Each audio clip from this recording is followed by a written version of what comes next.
ഇപ്പൊ ട്രെൻഡിങ്ങിൽ നിൽക്കുന്നത് ജർമ്മനിയാണ്. ഇപ്പൊ ജർമ്മനിയിലത്തെ ഹൗസ് ബിൽഡിംഗ് അതെന്താണ് സ്റ്റൈഫൻഡ് കിട്ടും എന്നുള്ള കാര്യം മാത്രം ആളുകൾക്ക് അറിയുള്ളൂ. ഇപ്പൊ 80,000 to 1 lakh അല്ലെങ്കിൽ 1,10,000 വരെയൊക്കെ സിംഗ് മാത്രം ഹൗസ് ബിൽഡിംഗ് ഉള്ളൂ എന്നുള്ള ഒരു ധാരണയുണ്ട്.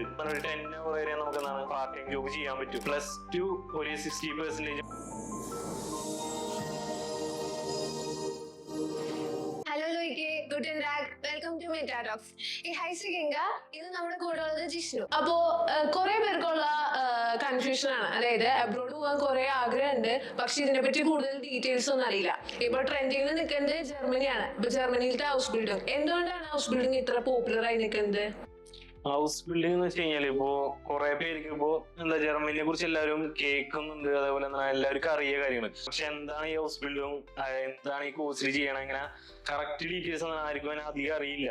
ഇതിനകത്ത് സ്റ്റൈഫൻഡ് കിട്ടും എന്നുള്ള കാര്യം മാത്രം ആളുകൾക്ക് അറിയുള്ളൂ. ഇപ്പൊ നമുക്കാണെന്നുണ്ടെങ്കിൽ ഇപ്പോ കോമൺലി കുറെ ഹൗസ് ബിൽഡിങ്സ് ഉണ്ട് ജർമ്മനിയിൽ. അതിനകത്ത് ഇപ്പൊ കൂടുതലും കേരളത്തിൽ നിന്ന് ആളുകൾ പോകണമെന്ന് വെച്ച് കഴിഞ്ഞാൽ നഴ്സിംഗ്, അതേപോലെ ലോജിസ്റ്റിക്സ്, ടെക്നോളജി പോലുള്ള ഹൗസ് ബിൽഡിങ്സിലാണ് പോകുന്നത്. പിന്നെ ഈ ഹൗസ് ബിൽഡിങ്ങും ഇപ്പൊ നോർമൽ ഒരു കോഴ്സും തമ്മിലുള്ള വ്യത്യാസം എന്താണെന്ന് വെച്ച് കഴിഞ്ഞാൽ, ഹൗസ് ബിൽഡിംഗ് എന്ന് വെച്ച് കഴിഞ്ഞാൽ ഒരു വൊക്കേഷണൽ ട്രെയിനിങ് പ്രോഗ്രാം ആണ്. അതായത് നമുക്ക് തിയറിയും ഉണ്ടാവും, പ്രാക്ടിക്കലും ഉണ്ടാവും. ഇപ്പൊ നമ്മുടെ ഇവിടെയും ഇപ്പൊ കേരളത്തിലും ഉണ്ട് ഇതേപോലെ വൊക്കേഷണൽ ട്രെയിനിങ് പ്രോഗ്രാംസ്.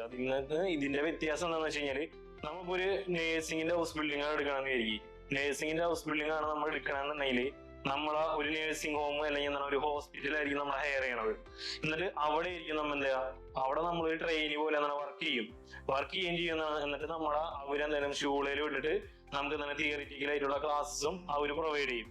എന്നിട്ട് നമുക്കിപ്പോ നോക്കുകയാണെന്നുണ്ടെങ്കിൽ ഒരു 1 month എടുക്കുകയാണെങ്കിൽ 4 weeks ഉണ്ടാവും.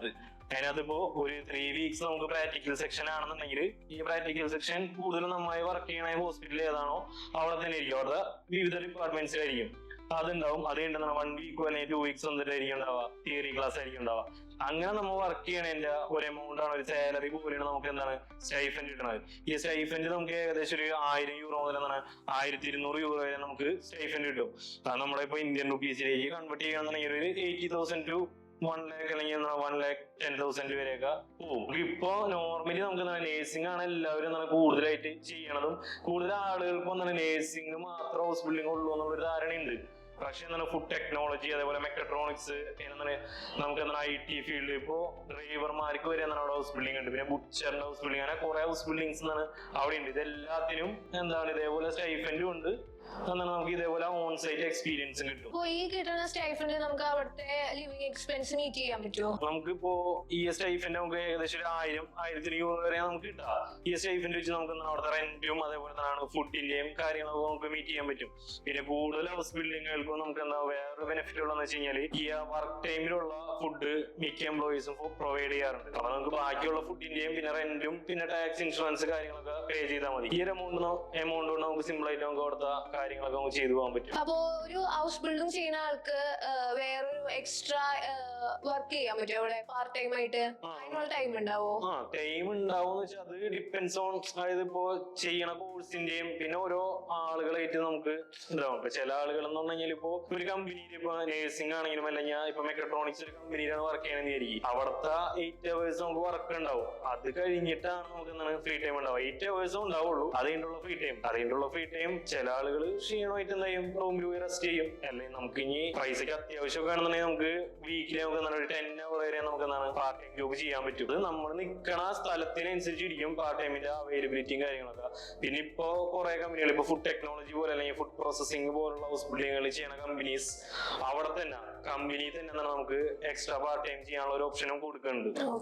അപ്പൊ ഈ ഹൗസ് ബിൽഡിംഗ് എന്ന് പറയുന്നത് 3 year ആണ്. അപ്പൊ നമ്മുടെ ഒരു ഫസ്റ്റ് ഇയർ കിട്ടുന്ന സ്റ്റൈഫൻഡ് തന്നെയായിരിക്കും സെക്കൻഡ് ഇയർ കിട്ടുന്നുണ്ടാവുക? അല്ലല്ല, നമുക്ക് ഇപ്പോ ഫസ്റ്റ് ഇയറിൽ കിട്ടുന്ന സ്റ്റൈഫൻഡ് ഇപ്പോ മേ ബി ഇപ്പൊ 1000 euro വിചാരിക്കും. ഇപ്പോ നെക്സ്റ്റ് ഇയറിൽ നമുക്ക് ഒരു 1100 euro വരെ പോകും. അതുകൊണ്ട് ഒരു 100 euro ഒരു ഡിഫറൻസ് എന്തായാലും ഉണ്ടാവും.